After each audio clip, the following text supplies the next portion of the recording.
Mila had a favorite teddy bear named Captain Button. He wore tiny explorer clothes, a beige shirt, brown boots, and a little backpack. His eyes always looked brave, like he was ready to climb mountains or fight pirates. Mila took Captain Button everywhere. To the supermarket, to the playground, even to Grandma's house, where he got a teacup all to himself. But what Mila really wanted was to go on an adventure. Maybe tomorrow. She whispered every night, hugging him close. Maybe tomorrow something exciting will happen. One windy night, when the moon was big and round, Mila heard a noise, a soft thump. She sat up in bed. Captain Button was no longer next to her. He was standing by the window. His tiny boots tapped on the floor. His stitched smile moved. Adventure time, Mila. Are you ready? Mila gasped. You're alive. I've always been waiting. Captain Button said. Now the stars say it's time. Where are we going? Mila asked. To the Silent Fern Isle, he said. Captain Button unrolled the glowing map and pointed to a golden mark in the center. This, he said, is the heart of the island. As long as it stays safe, the island remains full of life. But something dark has entered the island, a shadow that wants to steal the heart's power and trap the island in silence forever. He looked up at her, eyes serious. We must save the heart. If we don't, the island will be lost to darkness. Mila grabbed her stuff. Captain Button reached out and whoosh! They were pulled into the night sky by a gust of wind, spinning like leaves in a storm. They landed on a beach made of silver shells. The air was warm and smelled like chocolate. Wow, Mila said. Captain Button pointed to the jungle. The treasure is hidden in the Temple of Echoes, but we must go through the forest, across the river, and past the sleeping giant. a giant? Mila blinked. He winked. Don't wake him. The forest trees were tall and twisted. As they walked, the trees began to whisper. Turn back. Go home. You're too small. Mila frowned. They're trying to scare us. Captain Button nodded. They whisper lies. Keep going. Suddenly, crash! A tree root grabbed Mila's foot. She fell. A shadow slithered near. It looked like a snake, but with wings. Its voice was soft and cold. Give me the map, It hissed. or be lost forever. No! Mila held the map tight. Captain Button pulled out a shiny compass from his backpack. It flashed with blue light. Back, Shadow. He shouted. The creature hissed and vanished into smoke. Mila stood up, brushing dirt off her knees. That was close. Captain Button gave her a thumbs up.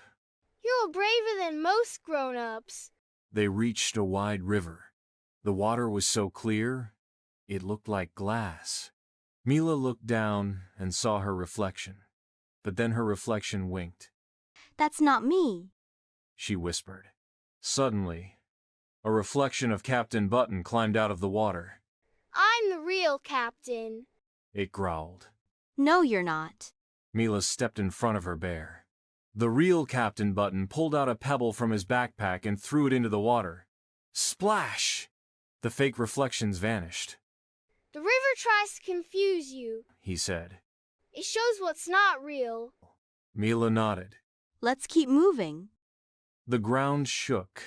Trees trembled. They entered a field, and in the middle, snoring loudly, was a giant. He was as big as a house, with moss in his beard and a tree growing from his body. We tiptoe. Whispered Captain Button. Do not make a sound. Mila took off her shoes and tiptoed. But then, a bee landed on her nose. Ah, chew. The giant opened one eye. Who dares wake me? He roared. Captain Button jumped in front of him. Forgive us, Great One. We seek the Temple of Echoes. To their surprise, he laughed. Ha! I like you. Most run away screaming. He stood up and stretched. I'll help. With one hand, he lifted Mila and Captain Button onto his shoulder and took 5 big steps. There, He said. the temple. The temple was made of smooth gold stone, covered in curling vines and glowing moss. As Mila and Captain Button stepped inside, their footsteps echoed loudly. Every sound bounced around like a bouncy ball. Hello? Mila called. Hello? The temple echoed back. They followed the sound through tunnels until they reached a huge room. In the center was a glowing orb on a pedestal. Captain Button stepped forward. The heart of the island. But suddenly, the ground trembled again, not from the giant this time. The winged shadow from the forest was back, bigger now. You made it this far, It hissed. but the heart belongs to me.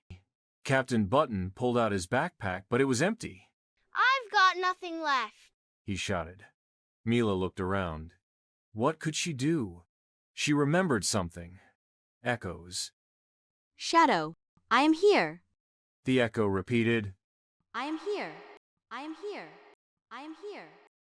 The creature whipped around, chasing the sound. Then Mila ran to the other side of the room and yelled. Over here. Come and get it. The echo tricked the creature again. Come and get it. Get it. Get it. The shadows spun in circles, confused and growling. Captain Button climbed up the pedestal while Mila kept shouting clever tricks into the walls. Echoes bounced left and right, above and below, louder and faster. Too many voices. The creature shrieked. I can't see. Captain Button reached the orb and gave it a firm push. The heart of the island glowed bright. A ring of golden light burst from it, filling the room. The shadow screamed and exploded into a cloud of sparkling dust. Mila ran to Captain Button, breathless but grinning. You did it. Captain Button smiled. We did it. As the sun began to rise, Captain Button looked tired. Time to go. They stepped into the light of the orb and woke up in Mila's bed. The window was open. The wind was calm. Captain Button was next to her again, soft and quiet. But his jacket had a tiny tear, and a piece of golden vine stuck to his boot. Mila hugged him tightly. That was awesome. Captain Button didn't answer. He was back to being a toy. But Mila knew the truth. He was her brave explorer. And when the stars were right again, they'd be off on another adventure.